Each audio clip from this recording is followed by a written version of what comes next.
Hi guys, back at it again. The next point of view is bills. I don't know if I mentioned that or not, but here we go. I walked into the doctor's office. I was going to begin prep for my surgery next year. I didn't want to do it too soon. I didn't want to do it soon, but I didn't want to wait around forever. I also knew there were more important things to figure out than my knee. Despite mine being an easy fix, I sighed, wishing I could just do it myself. The receptionist smiled up at me and she asked me to sign in. She double-checked that my appointment was indeed soon before allowing me to sit in the waiting room. Excuse me. I feel so out of breath. I don't know why. I haven't done anything. I've literally been sitting here. Anyways, I sit down and fold my arms, watching the TV and wishing I could have a cigarette. I also wish I had some company. I'm sure Crystal Zoe would have come had I asked him to. Even Lizzie would have probably said yes. Finally, I'm called back and the doctor does an x-ray, taking notes on their board about my knee. I hope they don't accidentally dislocate it. Thankfully, I didn't have to pay for any of the operations. When I'm released back to the waiting room, someone had taken my seat. What a shame. I sat down again, zoning out before I was called back to discuss the results, which would decide my operation path.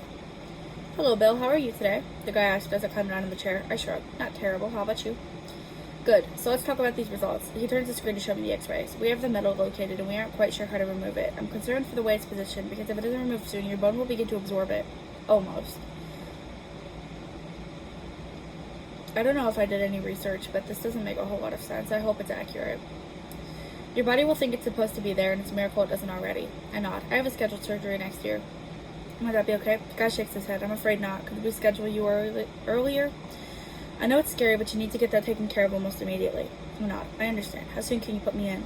Next week on Tuesday at 7 a.m. sharp. Is that good for you? He asks, looking at a calendar. I shrug. Might as well be. Alrighty. He writes something down, looking over at me. Does it hurt at all? From time to time. It's usually just a sharp sting. Lasts a few moments, it goes away. Also, when I overexert myself too. I don't do that too much anymore. I'm retiring now. The doctor nods, writing that down. Have you taken any pain medicine for it? I shake my head.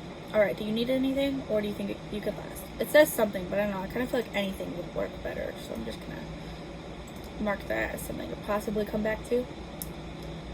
Nope, the glare's still bad. I'll be alright, I smile, despite wishing for a cigarette. Okay, so I have you in for your surgery next Tuesday at 7. You'll also have to come in for follow-ups over those next few months to make sure you're getting a smooth and full recovery. Will I need a cane at all? We might provide you with something to act as your other leg while it builds its strength again. At this time, your body probably sees that metal as the stronger part of your leg. I nod, praying I won't lose my walking ability. That's not quite how it works, but okay.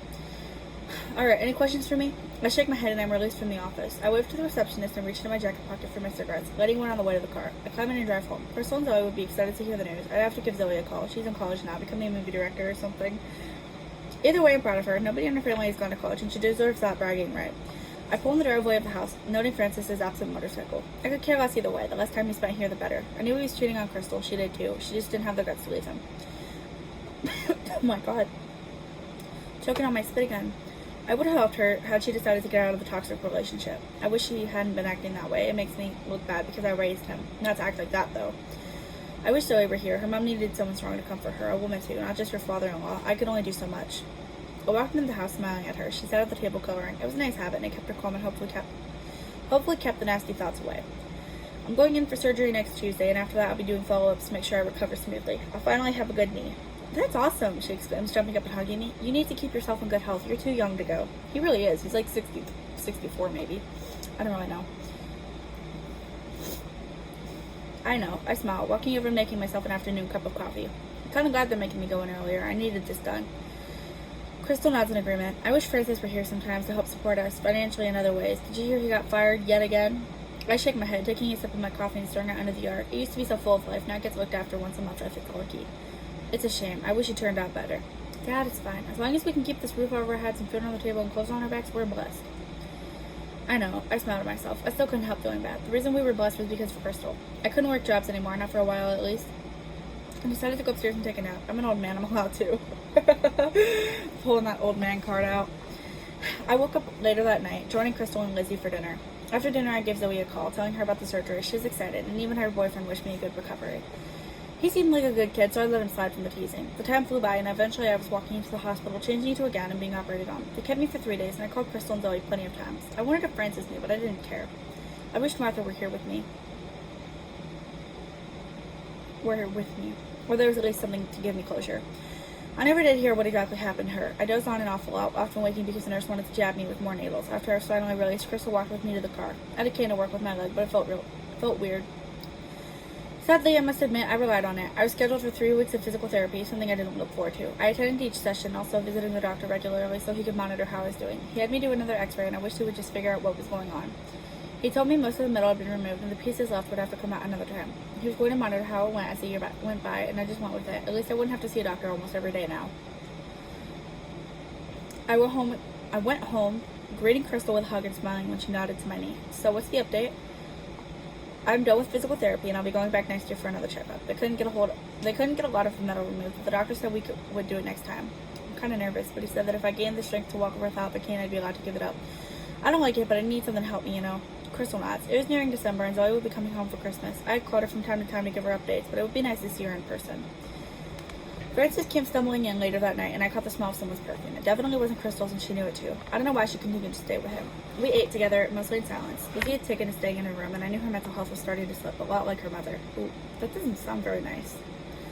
Wade didn't come around, not for Thanksgiving, and probably not for Christmas either. It wasn't too disappointing. We'd already expected him to leave. Frances ate quickly, pulling out his phone and texting someone every now and then. I wondered which girl he was talking to. After he was done, he left, not saying where he was going, not like he usually does anyways. Lizzie finished eating and went back to her room, and Crystal sighed. I got a phone call from her teacher saying her grades were dropping. I'm worried about her. I mean, she has to suffer through high school by herself, and her dad's awful. Crystal shakes her head. I don't know what to do. I'll buy her a phone. She can call Zoe every day. Maybe just knowing Zoe's close like that will help her. And maybe it'll make her feel better. Crystal nods. I like that idea, Dad, but you don't have to do that. I think I'll get her one for Christmas. She'd like that. I just worry about her. I can't help it. I understand. Hey, I think it's time for you and Francis to split. I know you still care about him, but there's nothing you can do for him. Crystal looks away and I feel bad. Crystal, I didn't mean it the wrong way. I just think you deserve something better than that. She nods. I do. I just don't know where I'd start. Lizzie's almost an adult anyway, so what would be the point of leaving, you know? I nod. I just hope things get better. I head upstairs and wind down for bed. I'm going to go out tomorrow and shop for Christmas. These kids deserve something nice. I would also call Wade to see if he'd be willing to stop by for a little bit. In the morning, I woke up and got dressed, tucking my wallet into my pants, passing Crystal in the kitchen as I lit a cigarette. Hey, I'm out to do some Christmas shopping. Do you want me to grab anything? She shakes her head, stirring in her cup of coffee. It had to have been cold. She looked like she'd been sitting there for a while. She worries me. I nodded and head outside into the cool air. I drove to the store, picking up things I figured the kids would like. I went home and wrapped them, putting them with Crystal's small collection of things before heading back upstairs. I've been exhausted for what feels like forever. I take a nap, then wait to a door slamming. Francis was yelling and I heard glass shatter. I shot out of bed and wobbled downstairs, still adjusting to the cane. He turned to me.